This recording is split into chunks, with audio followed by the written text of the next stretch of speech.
Hi, everyone. Welcome to Classics You Slept Through. This is the book podcast where we read and discuss classic books.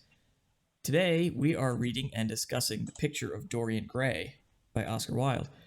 I'm your host, Kyle Davis, along with a girl who has never seen her own face in a glass, my sister, Meredith. How's it I feel going, like you've said that one before. Have I said that before? This is our first discussion. I don't know. It feels vaguely familiar. That's because we did Dracula. And you would have also not seen your face in Dracula. Yeah. Right? Yeah. Mm-hmm. Mm-hmm. See, now instead of being a vampire, I'm comparing you to a hideous half man, half beast. So, anyway. But yes, so we're doing... Speaking of... Oscar Wilde fact. Before we... Can I do that this early? Oscar Wilde fact. We said we're reading a book by Oscar Wilde, so sure. What's your Oscar Wilde fact? His sweetheart, a sweetheart of his, married Bram Stoker. And it made him very sad. So we have a little crossover here between... Mm-hmm. What year was that? Do you know? 18... No, I don't remember. I literally just read it, but... So we're going to guess post-Dorian Gray, pre-Dracula. I don't know. Sure, guess that. Guess it. Okay, I'm going to guess that. So I'm sure the hordes of fact checkers we have in the audience will write in. I can find out. Okay. Scroll back down. Well, now that you've teed up the fact, we're reading this book by Oscar Wilde. Who was Oscar Wilde? Do you know, Mare? I don't know. I do. He was an Irish poet and playwright. He was. He was known for his realism, his truth, and his wit. Dorian Gray is full of witty quips. So many witty quips. And it's the only book he ever wrote. Yes, and it started as a little short story in that you use the picture for the magazine thing. Yeah, the magazine. Right. So I looked up a few things and just interesting history of the book. It was originally published, I guess, serialized in the magazine in 13 chapters. But the publisher, when they printed it, I guess there was about 250 words, which is like a page, basically, right? 250 words is like a page of material that they deemed too scandalous and they censored out without his knowledge. He was very upset by this. And when the book was published in, I think we're reading like the 1880, published as a book version, that is what caused him, or that and some of the other reaction to, some criticism he received on the book, is what caused him to write the scathing preface that we have on this edition of the book. I also, the deep research I did on Wikipedia said that, I guess, Random House, when they published their version in the 2000s, I think, if I remember correctly, they restored the previously censored material. So I don't know if this 1880 version that we're reading has or has not the censored material. I didn't dig that deep. Probably by the end of our time with this book, we'll have researched that fully. I need to know. Yeah, I'm curious as well. What was so scandalous? I know. I need the uncensored version. So I found the date and the woman, Florence Balcombe, a childhood sweetheart. She became engaged to Bram Stoker and they got married in 1878. Oh, way pre-Dracula. He wasn't even like big time yet. Yeah, Wilde was disappointed, but stoic. They were the sweetest years of his youth when they were together for 2 years. A childhood sweetheart. I don't know what childhood is. Good years. Like, what does that mean? We were 9, we were 11, we were 17. What is a childhood sweetheart in this case? When your life expectancy is like, what, 60 or 45? Yeah, he died in his 40s. Yeah, he died early. Yeah. He died very early, right? Yeah. So after he did his time, but I guess we'll get to that at some point. So yeah. Should we just jump into that, or how do you want to approach this? Because normally, we go through this and we break down the plot. I can break down the plot of these first 3 chapters in about 3 sentences. All right, let's hear shall it. I do so? Yes, All let's right, hear your all right, perfect plot. Here's my perfect plot in 3 sentences. Artist tells his friend about a new acquaintance. Friend meets the new acquaintance. Guy goes to a dinner party. I mean, there's your plot. There's your 3 chapters right there. Yeah, those are the things that happen. I mean, they sit in the sitting room where our characters, Basil, Lord Henry, and Dorian Gray. Eventually, Dorian. Eventually, but Basil and Lord Henry, who he calls Harry, they're chilling. Always great to have a nickname that is the same number of letters as your actual name. You know? I guess you could call him Lord Henry. Yeah. But you don't call your buddies you don't call them Lord. I guess not. No. But they are just chilling and talking, and he learns of Dorian. Then Dorian shows up. Right. And then they paint and chat. Then they chat outside. Then they come back. And then Henry goes to a dinner party, and that is where Dorian is also. And so that is the extent of our action. Right. Oh, so no. chapter 1, There's one thing between there. There's one thing between there. Yeah. Did I miss something? Lord Henry, before he goes to Aunt Agatha's dinner party, he goes to see his grandpa, Lord Fermor. Right, George. asking for money. He wants some intel. He goes on a little fact-finding mission about Yeah. Yeah. Okay, so let's break Uncle this down George. a little bit. So we've got 3 chapters and a preface. The preface apparently is quite famous on its own as well. All right, so let's break this down. So we get preface in 3 chapters. Chapter 1, we get introduced to our main character, our 2 main protagonists, as you mentioned, Lord Henry and Basil Hallward. So Lord Henry, rich kind of layabout. He's the second son of this lord or whatever. So he's like the rich younger brother who doesn't have any responsibilities. So he just gets to squander the fortune. Mm-hmm. Basil Hallward, who is an artist of some renown. He's gotten some repute. He apparently has a good deal of money, and he's well known in our artistic circles. So we can sum up the first chapter as Henry comes over to see his buddy Basil, sees this picture of this absolutely gorgeous man that he has painted. It's the greatest picture he has ever seen. Basil also says it's his greatest work. Henry just raves about it, and not only does he want Basil to show this picture off, to which Basil says, I can't, because I've just poured so much of my soul into this perfect picture that no one can see it.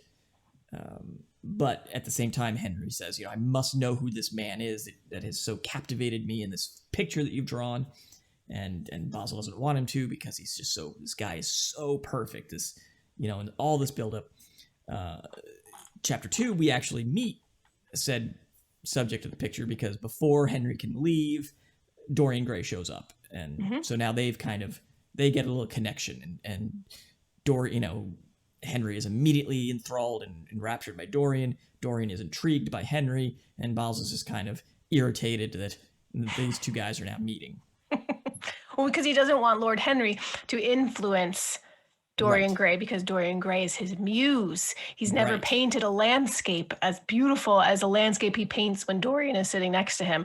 So he's like, Lord Henry, Harry, buddy, this is what you do. You wreck people. You get into their minds and you poison them. And I don't want you to do that to Dorian, because then my art will suffer.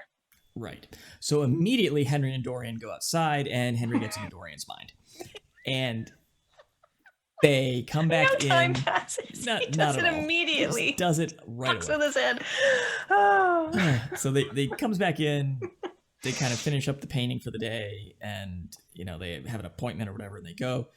3rd chapter, Henry goes to see his grandfather to find Uncle out George. Uncle George, all right, his uncle. Find out who this Dorian Gray cat is, and then he goes over to his aunt's for a little dinner party where Dorian is also, and we have some interaction and dialogue. So that really wraps up our plot, but that's not what this is saying. So let's kind of, we're going to break this down a little more thematically, because the action is kind of lacking in this book. It's a lot of talking. So as I started a minute ago, the book starts off with this preface that apparently, again, according to my deep Wikipedia research, is quite famous on its own, where Oscar Wilde is sort of responding directly to the criticisms and what was said about this book. So I guess it was quite controversial when it came out and caused a little bit of a stir. We mentioned that the publisher censored portions of it, unbeknownst to Wilde. And so he starts off with this diatribe, basically on the question, what is art? Mm-hmm. And he declares at the end, all art is quite useless. But does he declare it? Is he being, sarcastic or tongue-in-cheek or whatever you want to call it? Right. So I think what the key, so what I pull out of the preface, the key phrase, which I didn't understand at the time, because, again, I'm the idiot that didn't learn anything in school, that I had to pull out of it, is he says I'm going to get I don't have it right in front of me, but he says that the 19th century dislike of realism is like Caliban seeing his face in a glass. Is the rage of Caliban seeing his own face in the glass, yeah. Right, and that the dislike of romanticism is Caliban, the rage of Caliban not seeing his own face in the glass. Mm-hmm. And so I was like, what the heck does this even mean? So I, did my research. I looked this up. So Caliban was a character in The Tempest by Shakespeare. And he was this half man, half beast. So basically ugly dude, right? And so what Wilde is saying here is the 19th century love or dislike of realism is Caliban seeing his face in a glass. Because what Wilde is doing is he's holding up a mirror to 19th century society. And 19th century society is looking at what Wilde is writing and seeing themselves and going, this sucks. I don't like what you're showing me here. I don't like myself. And then he says, but their dislike of romanticism is when Wilde writes something beautiful and non-critical and, flowery and wonderful, they get angry because they don't see themselves in this wonderfulness. So he's this is a 19th century diss track directly at the critics that didn't like what he's doing. Mm-hmm. My favorite line of that, though, you pulled out those two lines, which I think are perfect along with your description. But he says, there's no such thing as a moral or immoral book. Books are well written or badly written. That is all. I like that so much. And now considering that lots of this was censored. Right. I remember back when I used to team teach a songwriting class I was the poet, and then the musician, Sam Heifetz, would tell the students all the time, there is no such thing as good or bad music. It's either like or dislike. That's it. Either you like it or you don't like it. But it's not, you can't say it's good or bad, which the students were like, But I think that was really helpful for him to get them, to write something without worrying about, is it going to be good or bad? Like, just play your instrument, do your thing, write your poetry, write your book, whatever. It's either, but they're either well written or badly written, and that is all. Is that true? What do you think? Yes, books are either well written or badly written. those are kind of your two options. Well, I guess you could sort of have a written as well. Yeah. Mediocrely written. Moral or immoral?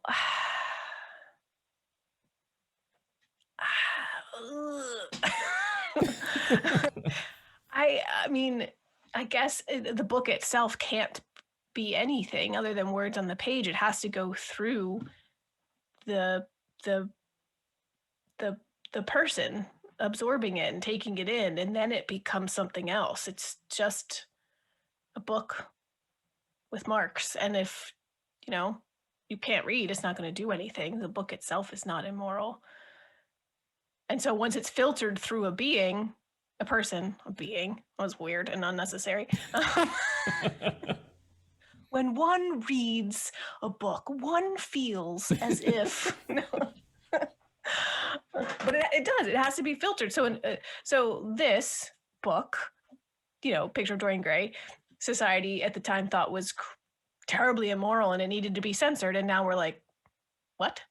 Like, we get it. You're really prudish, but what needed to be censored? What was so horrific or immoral or whatever? Right. And now looking at it with our eyes of our century, we don't find it to be true. So that's what I think. It has to be filtered through a person in a person's mind in order to be considered that. But books aren't, they don't spontaneously generate of their own. Someone writes a book. So an author has not only a point of view, but an intention in writing a story, do they not? Yes, but once it's written, does that matter? It's called the intentional fallacy. Like what an author intends, once it's out there, it doesn't belong to them anymore. It now belongs to the people.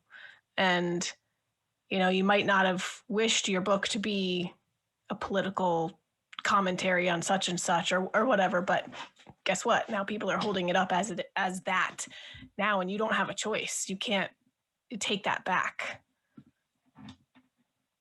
I think of it in terms of, I think you have to have the intentionality in the art and the intentionality of the author. To say that books are either well written or badly written, they're not immoral or immoral. I think Wilde's not just saying this about books and authorship. I think we'd extend it to all art, all creation, and as a general rule. But I don't 100% agree with that. I think in general, I think probably in like 90% of the cases, maybe, or something like that, it's true. But I think there definitely is, if you add, adding the intention of the artist, of the creator, into the piece of art, of the work, there are things created and written where the author or the artist is not intending to say anything. They're just intending to shock or to offend for the sake of being offensive. Mm-hmm. So would we still say that is moral or immoral? If the artist's point in creating something was merely to offend someone's sensibilities, I would almost posit that, if not immoral, certainly borders on immoral, because you, Mr. Artist, are not trying to contribute anything or say anything or provoke any thought. You are merely trying to elicit. I mean, you're memeing for the lulz, right? Like you're trying to own the libs just to make them, just right? Like it's for the lulz. That's all it is. You're just being a troll at that point. What if your intention is to shock in order to prove a point that the thing that you find so shocking is actually harmless or good, or like, so Dad gave me this book that I now use as that the sentence first never base, goes anywhere good, as the first base in the fireplace when I don't have newspaper.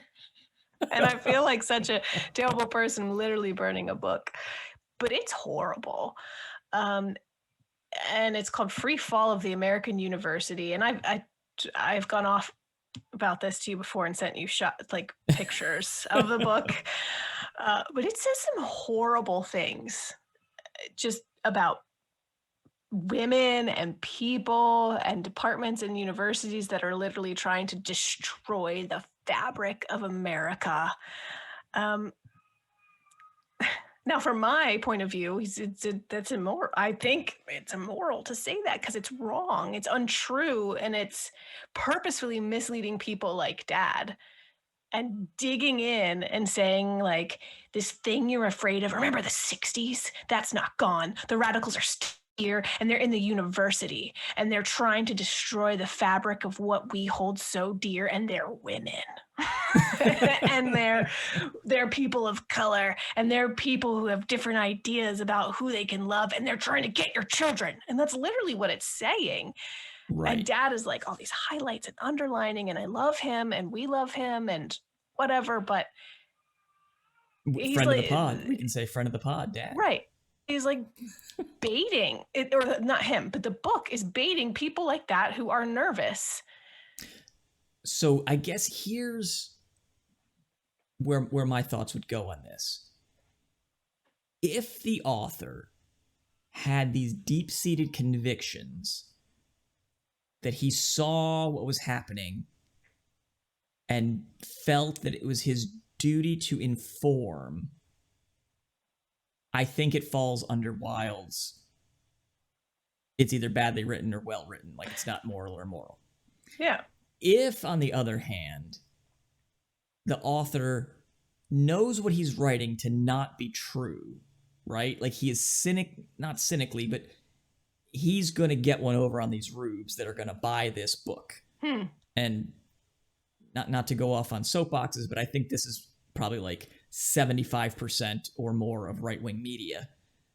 Like they know it's not true. Like they're not trying, they don't have a duty to warn. They aren't like actually concerned about these things.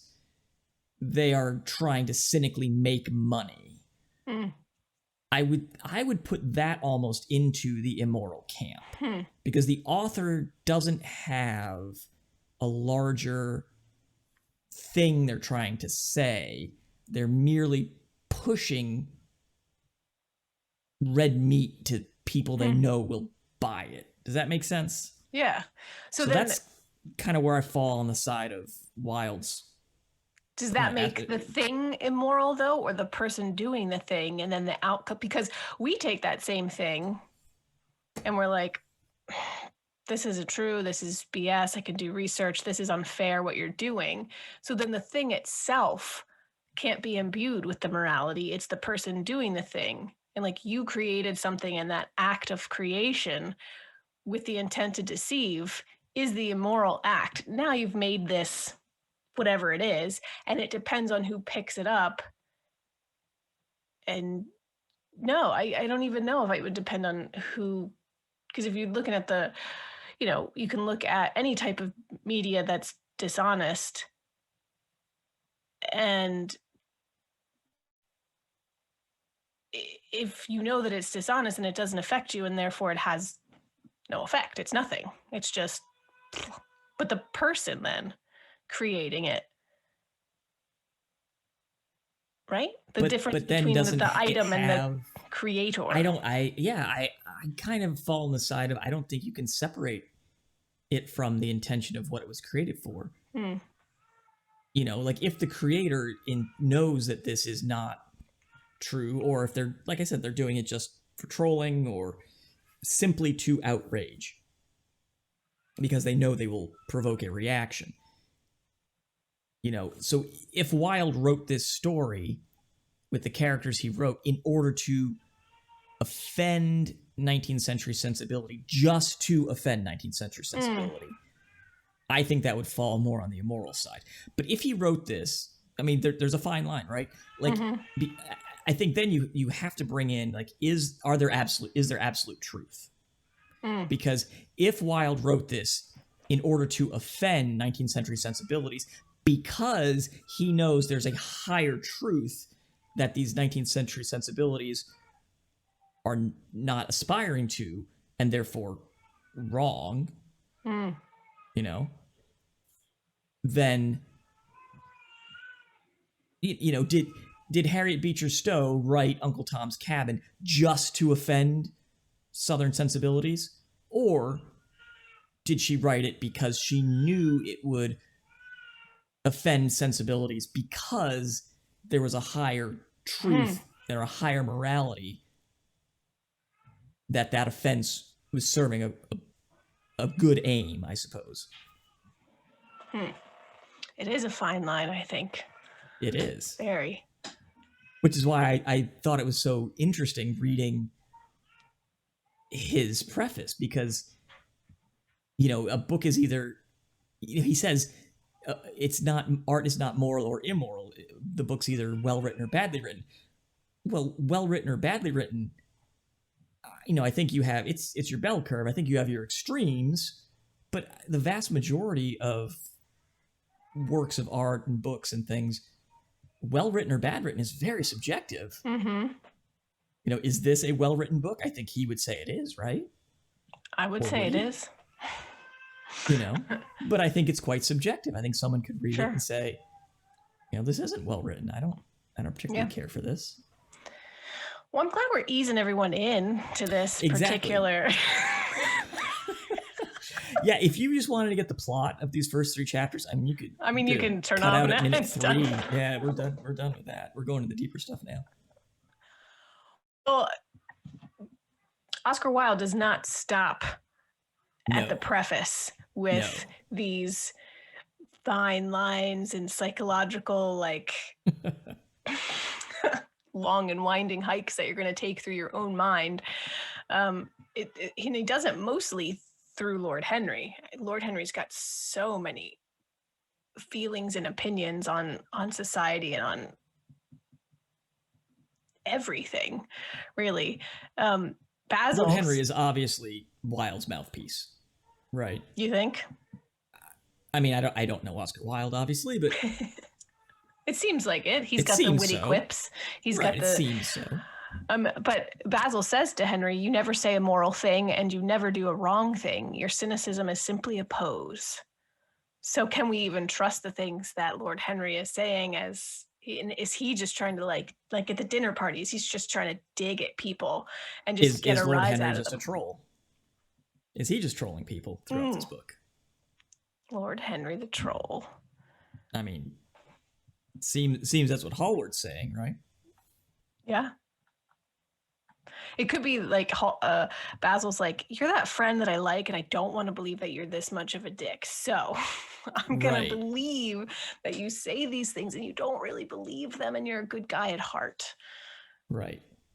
But he never does a wrong thing, so he says. Right. And Basil's constantly telling him, "You don't believe that. You don't believe that." And Lord Henry's like, "You keep telling me that." Okay, you were criticizing me. You just flared your hand when you did your Lord Henry voice. See, you can't help it. You have to. He's. That was my Basil voice. You don't believe that. It was me wabbing. I don't know. Wabbing. I just said wabbing. Waving off. Well, what's the next thought experiment we want to get into and talk about? Beauty or age or art? Right. So we move from Wilde's preface talking about art, and the first chapter is all about beauty and discussions on what is beauty, and then we hit it, I think, even harder in did we talk it in chapter 1 or chapter 3 where Henry actually talks to Dorian? I think chapter 3 he actually talks more directly to Dorian about beauty, about how I thought it was chapter 2. Enjoy your beauty now. No, chapter 2. Mm-hmm. Might be 2, where he talks about well, we'll get to that.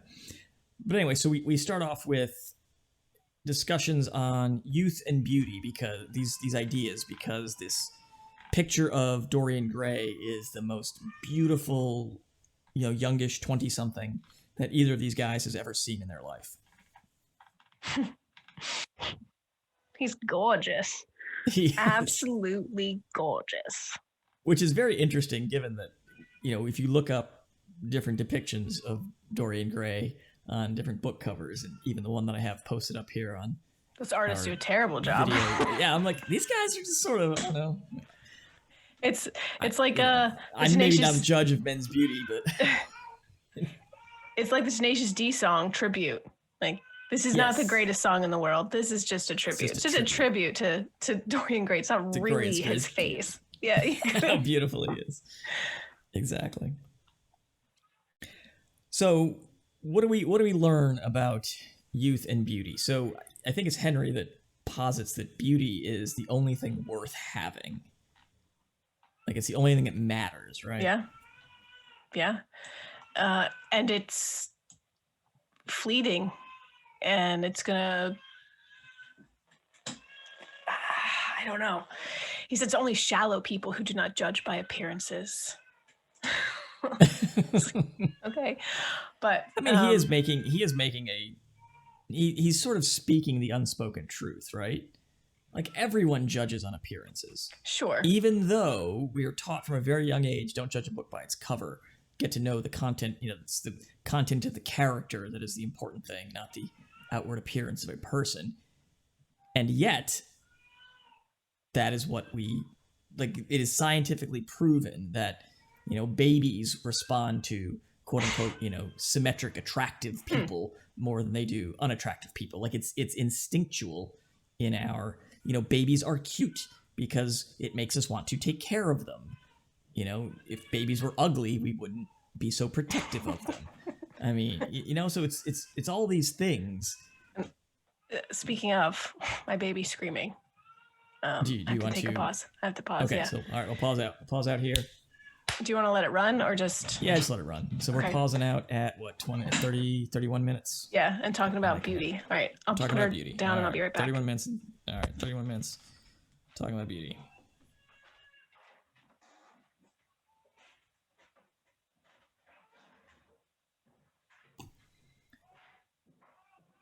Oh, very good.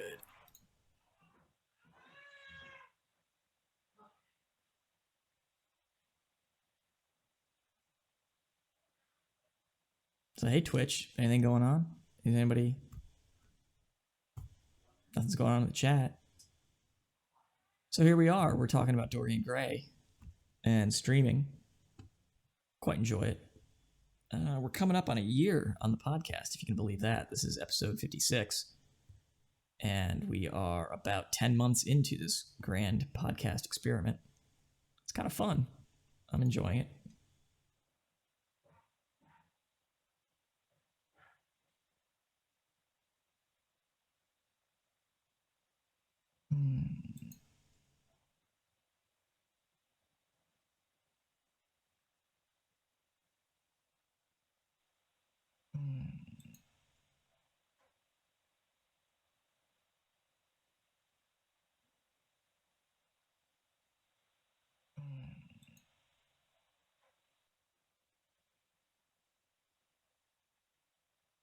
So I don't know if we have any quote-unquote fun things planned for the pod and the stream coming up later on, but I'm trying to get all the videos up, and I'm trying to do all that kind of stuff, and working on getting the YouTube working. So, like and subscribe on the YouTube, that sort of thing. See, this is why I have such a difficulty streaming games, because just talking to the ether, talking to myself without an audience, I find it very difficult. I don't know how good streamers do it. It's really kind of amazing. But somehow they do, right? So is anything going on? Not really.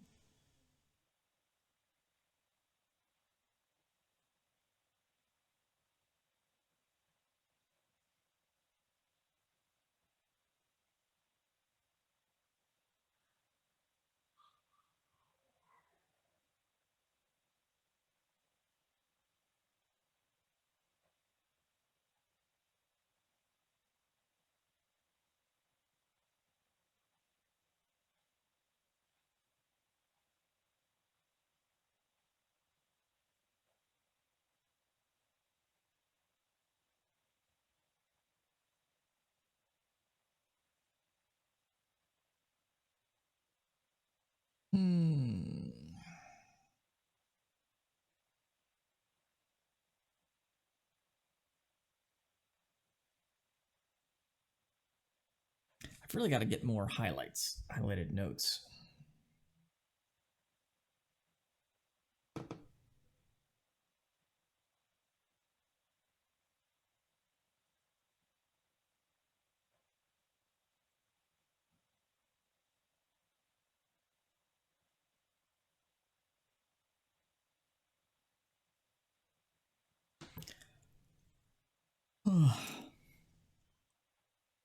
So yeah, if you're out there on Twitch land, hit us up.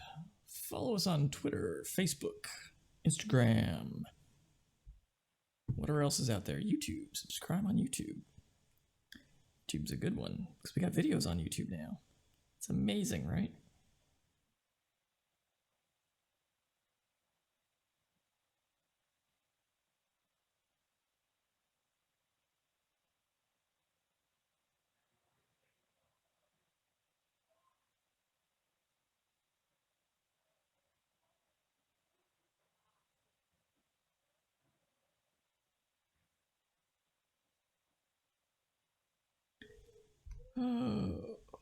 I'm sure I'm gonna have kids like running around pretty soon.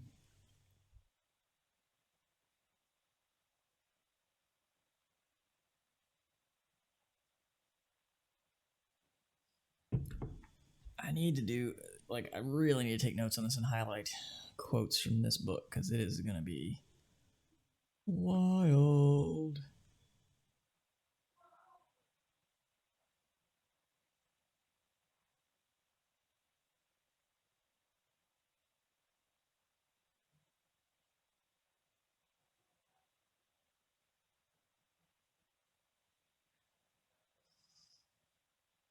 It's a nice little long hiatus we got going on here. Okay. Lost the abstract sense of beauty. That's a good one right there.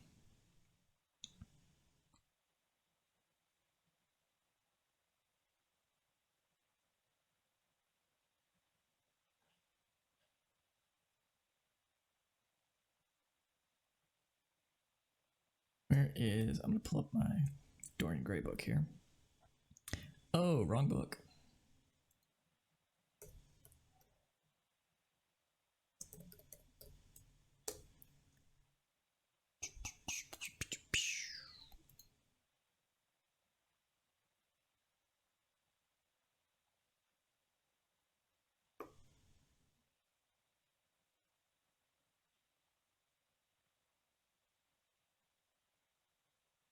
Mr. Dorian Gray, to see you, sir.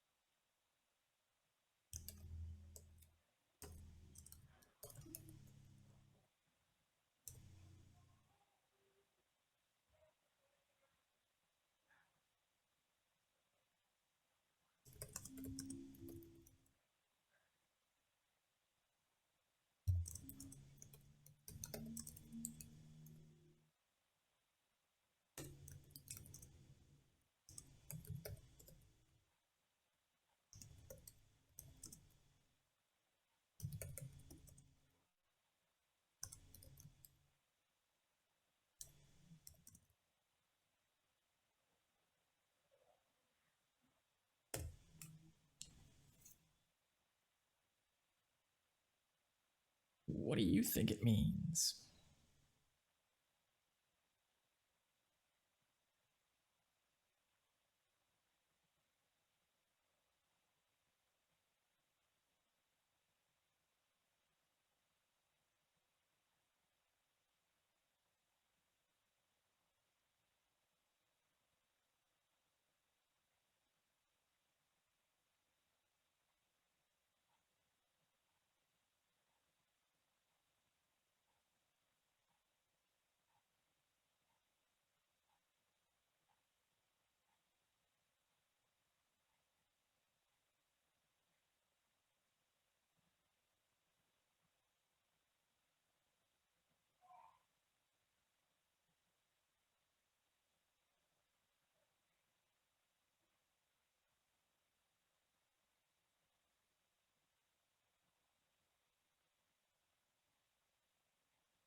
Okay, sorry.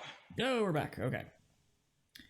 All right, so we're going to come back in around 41 minutes. All right, so I just said something about, we're talking about beauty, about babies, because the babies are cute. All right. Okay, so are we ready to come back in? Yes. In 3, 2, 1. Right, so babies, they're cute. Like, that makes us want to take care of them. If babies came out ugly, we'd probably be less inclined to want to protect and feed our children, right? I think they're definitely cuter to their parents when they come out. Well, that's definite. And definitely there's like, in my memory of Vincent when he was a baby, holy moly.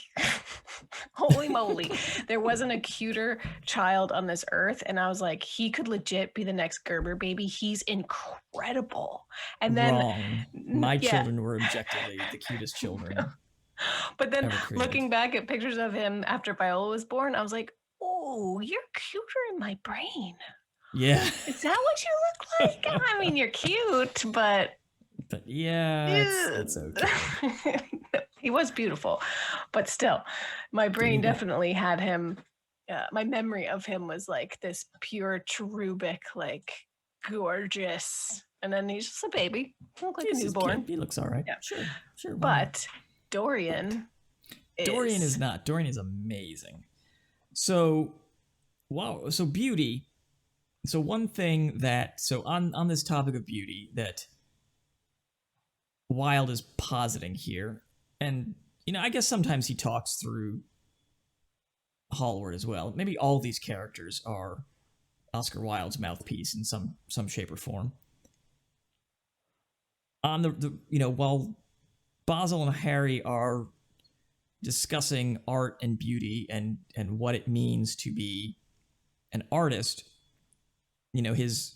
Basil's excuse for not wanting to exhibit this amazing portrait of Dorian is that he's put too much of himself into it. Mm-hmm. And in critiquing his society here, I pulled a quote here. He says, this is Basil speaking, he says, "We live in an age where men treat art as if it were meant to be a form of autobiography." So here I think Wilde is trying to divorce intent from the creation. Right? He's saying that you can create this beautiful thing in and of itself apart from the person who is doing it. Right. And I guess sort of, but can you? So, I have a thought here. So we just watched a movie the other week.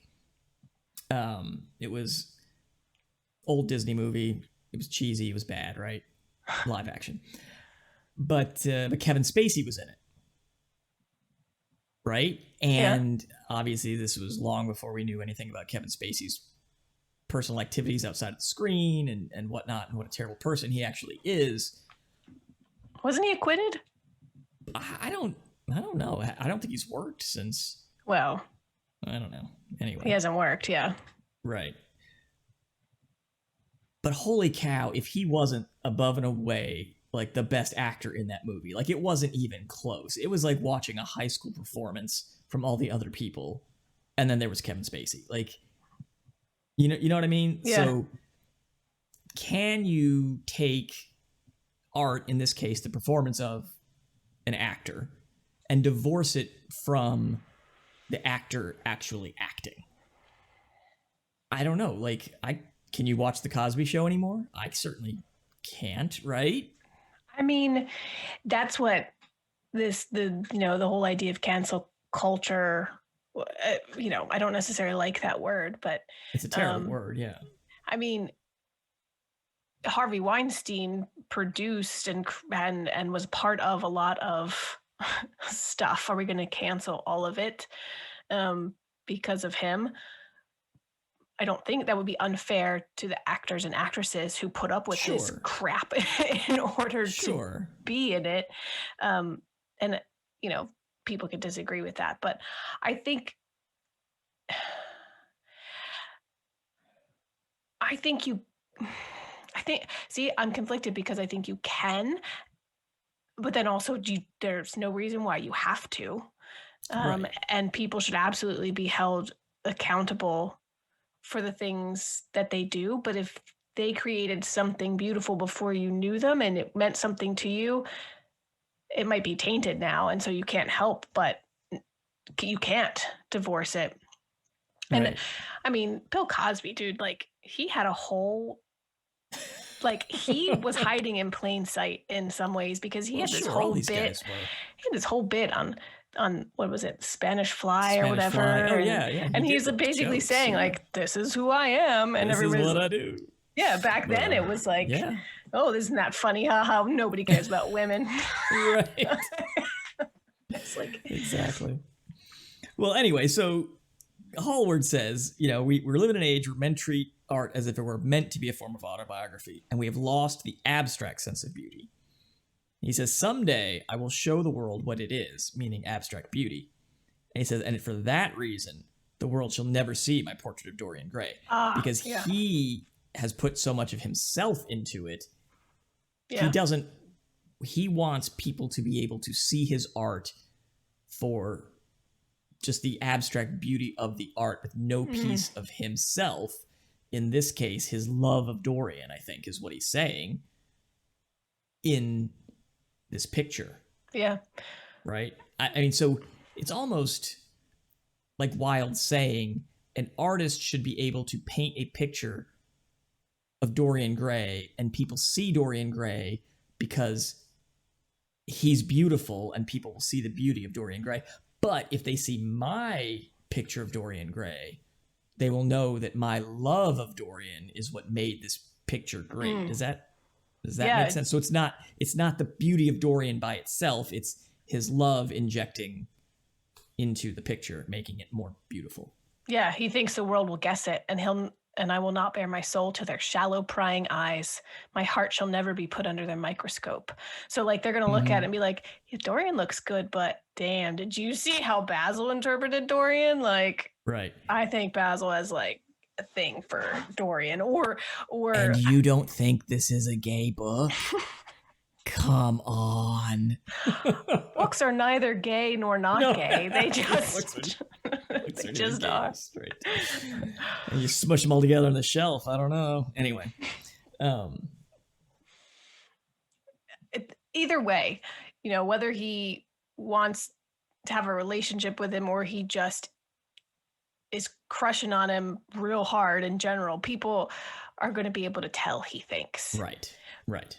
But even if it's not a portrait of Dorian's effect as a muse of sorts on Basil is quite strong because his landscapes, as he said, nothing has never painted such a beautiful landscape as he has with Dorian sitting next to him. So there is this idea of the artist's muse in general, right? And what that does, if it's, I think a muse is more than just inspiration, and it's what Basil is describing here. That for some reason, in the presence of, or with the I guess it doesn't always have to be the presence, but that person, usually a muse is a person, I think, makes me better in my art for some reason. And that's what Dorian is doing, that far and away, to the point where Basil can't even stand it.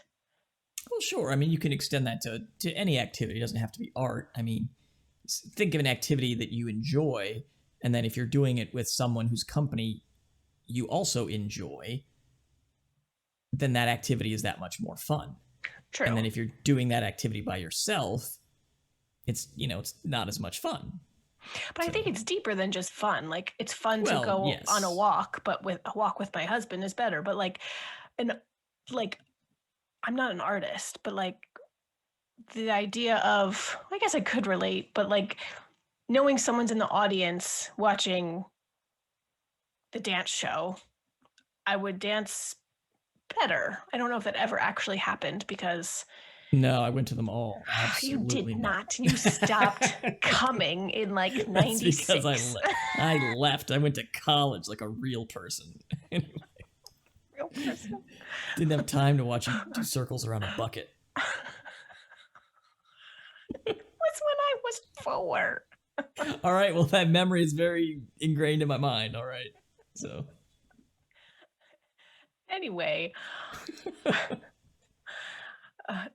I've heard like poets and writers talk about not necessarily a muse exactly, but like the muse or the inspiration visiting them, and you can't always quite grasp it. Elizabeth Gilbert talks about this in a TED Talk. Actually, she wrote Eat, Pray, Love. But she talks about the idea of a muse, but the idea also that an artist has to get down and work, and you have to work. And whether or not your muse shows up, you can't control that, but you better just get to work. But the idea of this relationship that Basil now has with Dorian, I feel like is a really... He wants to protect it. That's why he doesn't want Lord Henry there, because it might not last. And it's doing wonders for his art and his work. And Lord Henry could wreck it by wrecking Dorian. And almost like Dorian's not a person. We don't get much of Dorian. He is just this thing to be admired and used. So I was so interested. So 2 thoughts. So one, I was guessing as I was reading this first couple chapters, I was actually surprised that we met Dorian Gray. I was in the first chapter, I was expecting that we would never actually meet Dorian Gray. He would be too perfect, too indescribable at actually meeting him. Because once we meet him, I was just like, I hate to say it, but this is what they're all raving about? This is like a dumb, blonde, 20-year-old kid. Like, he's just sort of like, oh, hey, I'm here. You know, like, I'm here. All right, You're this welcome. Is what you guys, yeah, okay. Whatever. This is what you guys are raving about? All right. Secondly, interesting that you bring up Eat, Pray, Love in the context of divorcing the artist from the art, because so in the book, doesn't she like leave her husband and have this amazing romance with the dude? Well, she later left that dude. So does her leaving the guy that she left her husband for in the book, does that diminish what she wrote in that book? Well, no, because her life went on. Like, she wrote her book up to a point, and she had this amazing romance and love, and more than one, because she met, like, she left her husband and then she traveled. And I only saw the movie. I didn't read the book. Yeah, okay. I didn't do either, so I just read about it. But. And I happened to be in the midst of a divorce while doing it, and so I just sobbed in the theater. I was like, where's my handsome Brazilian? It's not actually why I sobbed. I think he was Brazilian. I don't know. But I think maybe that relationship ended. I don't know. But yeah, that happens. It did after the book. Yeah, after the book later. Because it was basically autobiographical, right? Yeah. Yeah, so, I mean, this is exactly what Basil is saying, right? Like, can art be autobiographical, or is it exist on its own? You know, can you have this ideal of beauty? Can Eat, Pray, Love be this wonderful book that stands on its own without the fact that this amazing romance that she writes about, actually, it didn't really last, so... Yeah, of course. Yes, of course. It has to. It has to. Otherwise, then you have to negate. I mean, people often assume stuff is autobiographical when it isn't. And then if it is autobiographical, how much truth is in it? That's why, like, memoir is such a weird genre in the first place, because it's like sort of fictionalized, but sort of true, and it's not exactly an autobiography. And is it even sometimes it's not even by the person who lived the but you have to be able to. You have to. Okay. Yeah, that's my answer. You have to. You have to. Okay. Well, then you would agree with Oscar Wilde, I think, in what he's trying to say about beauty and art. If he is trying to say that. I think he is. I think he is. Characters are. His characters certainly, and I think his preface, which is him actually telling us. There you go. Says that all art is useless, right? Like, it exists to be admired, which I mean, I guess going back to the preface, him saying all art is useless, is it though? Like, is he being sarcastic in that moment? I think so. I mean, he that's how must I be. read it. He must be, because I don't think he actually, because art can be used to motivate people and to inspire people, Right. and if it's just useless, then it's, I mean, useless is a Funko Pop. I mean, that's useless art, right? Like that doesn't do anything. My wife hates tchotchkes. She hates stuff on my desk. Anyway, but That does not surprise me. exactly. But I don't think that that's what Wilde is really saying. I don't think I think what he's trying to say is that you can have art that exists because it's beautiful without trying to say something. But I don't think that excludes the fact that art can say something. Well said. Yes. I thought this section on beauty, I was actually like worried about you when you were going to read it, because why? You're not because fond of aging. But I'm too beautiful, right? No, certainly not. I mean, we do look alike, but the features wear better on me, I think. Okay, all right. I'll take my high cheekbones. It's all right. What's wrong with my cheekbones?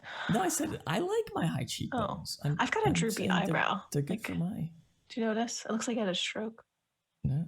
Anyway, just pluck it. But that's what. The whole thing and just not have one. That's what I do. The whole thing. No, because you're very fit and you're interested in being very fit, obviously.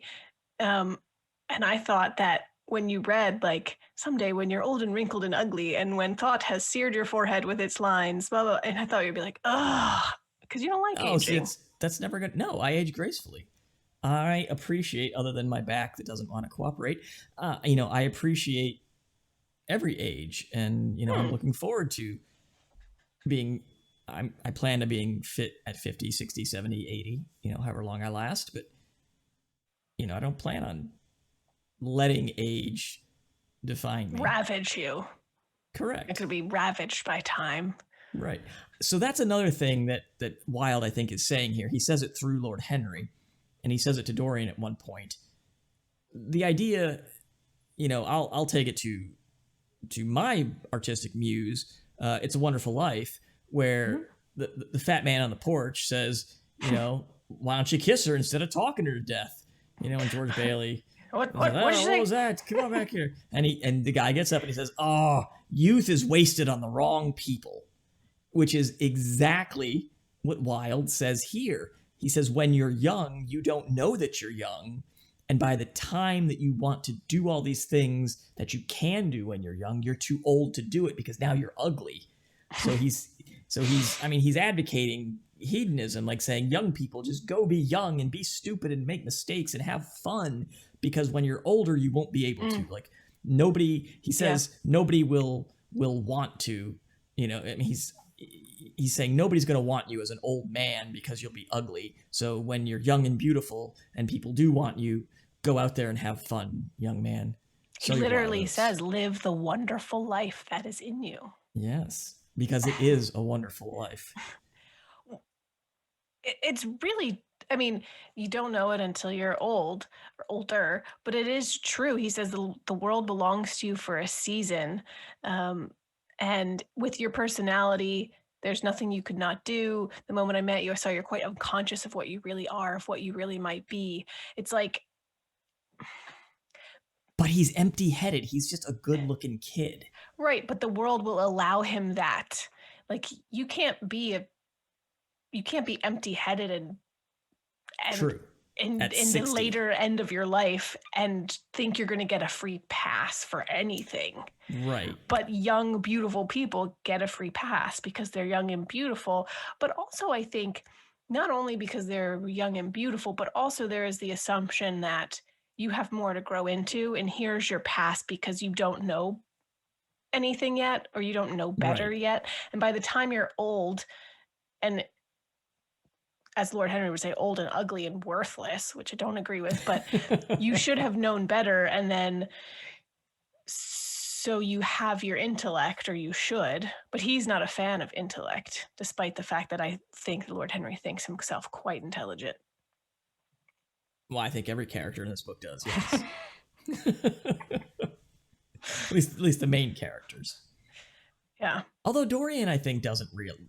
I think he knows he's unintelligent. Well, Dorian is. I mean, it's up to this point, it is assumed he is young and beautiful, impressionable, and also seemingly kind-hearted. He's going to work with Aunt Agatha for philanthropic reasons, which Henry has warned him against. Right. He thinks there's nothing. Don't do it. There's nothing Why? There's nothing worthy in that. Right. You don't get any benefit from it. It's not fun for you. So we don't know much of Dorian, and maybe he was just like, oh, I can't say no to this old woman or whatever to do whatever work she wants to do. But it seems to be like he's got that proclivity in him, and he's going to do good in the world. But Lord Henry is going to convince him otherwise. Right. I think. Right. So it seems, anyway. We're setting it up to be. All right, so we've gone real deep. Is there anything... Do you have notes on the dinner party? Anything interesting you want to pull out of that? I don't know. There's just... I don't know. I don't have a whole lot. It was just a lot of back and forth and like little quips. Lord Henry gets to get his little witticisms in there. Like he says, I don't desire to change anything in England except the weather. I'm quite content with philosophic contemplation. The 19th century has gone bankrupt through an overexpenditure of sympathy. Like Should we talk about American women? Oh. And their diatribes on American women? They're not a big fan of American women in this book. Not at all. Not really of women in general. Well, there's a reason for that. And he says to get back one's youth, one merely has to repeat one's follies, commit them over and over again. I don't know if that's true, especially after what we just said. If you continue to commit your youthful follies well into your middle age and twilight of your life, you're now a loser. Like, I don't... What youthful follies should you commit over and over again? Yeah. You should not. That's a good question. I don't know that you had any youthful follies that I've ever heard of. Me? I'm sure you did. I don't know. Oh, I didn't have any youthful follies. I didn't frolic and folly in my youth. I went to military school a week after graduating high school. No, I didn't have any follies. Well, military gets into some folliness, don't they? No. Yeah, I mean, Anyway. All right. No follies. No follies. I didn't have too many follies. Everybody thought, I think you thought that I did, just because I hung out with people who maybe had more than their fair share of follies. But I was always the good kid in the group. I was. I shouldn't have been, maybe. I don't know. I don't know. Well, I guess if you don't do it when you're young, you end up doing it when you're old. So get it out of your system now, kids. No? Okay. All right. I don't have any follies now either. Oh, I'm going to have a crisis, aren't I? I'm going to have a crisis in like 15 years. That's just lack of imagination then. All right. So anything else we want to talk about on art and beauty here in this first section? No, I think we could. I mean, anyone could talk forever about the stuff that's in here. Yeah. There's a lot in here. You have to cut it off and move on. We do. Yeah. So, but folks out there, let us know. What do you think about youth and art and beauty? And can you have moral or immoral art? Or is Wilde right? Is art just kind of neutral? Are you lots young? of ways you can tell us. Oh, sorry.